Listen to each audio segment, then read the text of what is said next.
A loud gasp echoed throughout the cave as Applejack shot into a sitting position.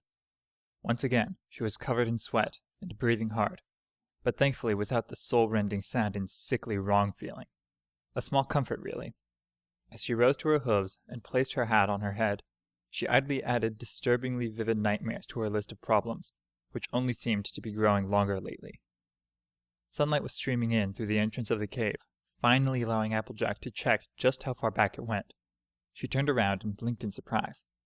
The cave continued all the way back until the sun no longer reached with its rays. There was no sign of a back wall anywhere. The curiosity Applejack felt at this was overpowered only by the concern that anything could be back there, waiting in the deep darkness. Deciding that she should get out of that creepy crevice sooner rather than later, Applejack tested her weight on her right forehoof. She was pleasantly surprised to find that it only provided minor discomfort. Running on it would be a no-go, lest she risk further injury, but as long as she kept a relaxed pace, she figured that she'd be able to go with her plan of finding a higher vantage point and getting her bearings. A wide smile spread across her face at the thought that by the end of today, she could have some idea of which direction to head for home. Last night had been frightening, the most frightening night of her life, in fact.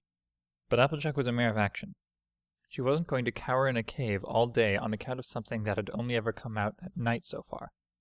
Checking that her hat was secure and squaring her shoulders, Applejack stepped out of the cave. Judging by the angle of the sunlight, and the fact that the glowing ball was not visible in her decent-sized patch of sky overhead, it was still fairly early in the morning. This was perfect, as after last night the Earth Pony had no intention of staying outside after dark.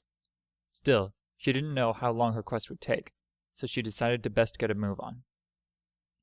The first thing she did was take a few steps away from the cave in order to better examine the cliff it was set into. As she had suspected, the solid wall of stone extended straight up for a good ways, before tilting inward and out of sight from her current position.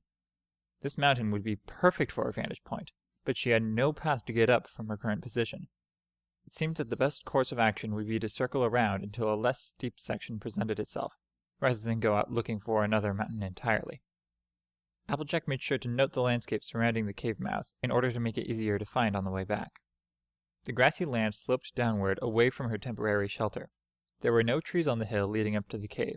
Instead, the land was covered by nothing but grass right down to where the land leveled out, and a solid line of dense trees and undergrowth stood tall and imposing.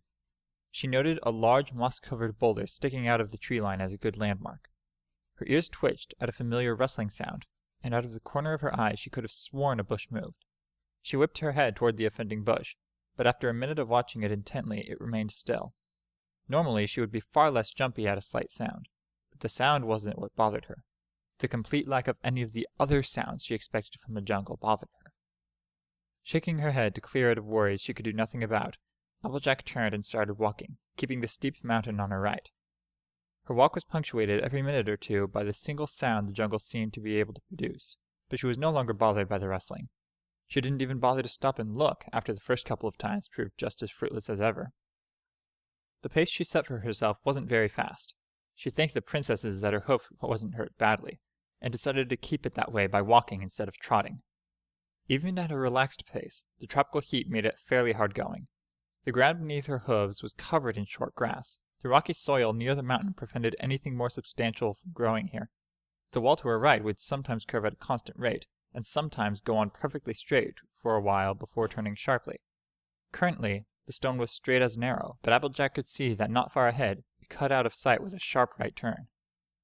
Mere minutes later, Applejack rounded the corner to finally spot her goal. The search had taken her a couple of hours, and a few times she'd started to wonder if a path up the mountain even existed, but the sight before her finally validated her arduous trek. She was now looking at the back of the mountain, providing she thought of the side with the cave as the front.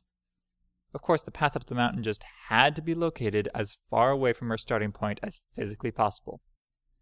Not that it was a path per se. Really, the mountain was just far less steep on this side. The grass all but stopped around 10 feet up the incline, giving way to gravel and small rocks. It looked like it might have been the site of a landslide at some point in the past, but if grass had been able to grow at the bottom, then it must have been a long time ago.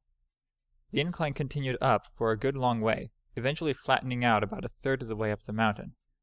Applejack nodded to herself, a resolute look taking over her face. A third of the way was certainly a start, and it really was the best she could hope for at this point. She had already used up hours of daylight reaching her current location. It was getting on to mid-morning, and she shuddered at the thought of not making it back to the cave by nightfall. There was only one thing left to do before heading up. She needed to find water. Now that she wasn't stumbling around in a daze after waking up on a strange beach, she had a much easier time of it. She quickly located a source in the jungle not far from the foot of the mountain, and took a long drink in preparation for her ascent. All it had really taken to find it was a clear head and a good knowledge of the outdoors. Some of her friends might have said that a bit of luck was involved too, but Applejack was never one to subscribe to the idea of luck. She had never believed that luck was what had given her farm the best apple orchards in Equestria, or that luck had found her the 5 best friends of her life, or that luck had enabled them to save Equestria from certain doom multiple times. No, luck had never done anything for Applejack. Everything happened for a reason. It was that belief that had gotten the farmer through many a rough period in her life, and it was what would get her through this one. Realizing that she had wasted precious minutes of daylight with her inane introspection, Applejack hurried back to the mountain. Her forehoofs still handicapped her pace somewhat, but all in all she made good time, and was soon standing at the base of the slope. The possibilities she could find up there replayed in her mind. The best option would be to spot civilization of some kind and catch an airship home. Failing that, she would have to attempt to locate equestrian landmarks, which shouldn't be hard with the number of distinctive and tall mountains in Equestria.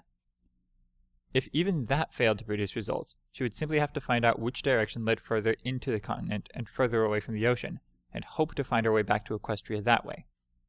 None of those options could happen while she sat down here thinking about it, though. She adjusted her hat until it was situated just right, breathed deeply, and took the first step of the long climb up the mountain.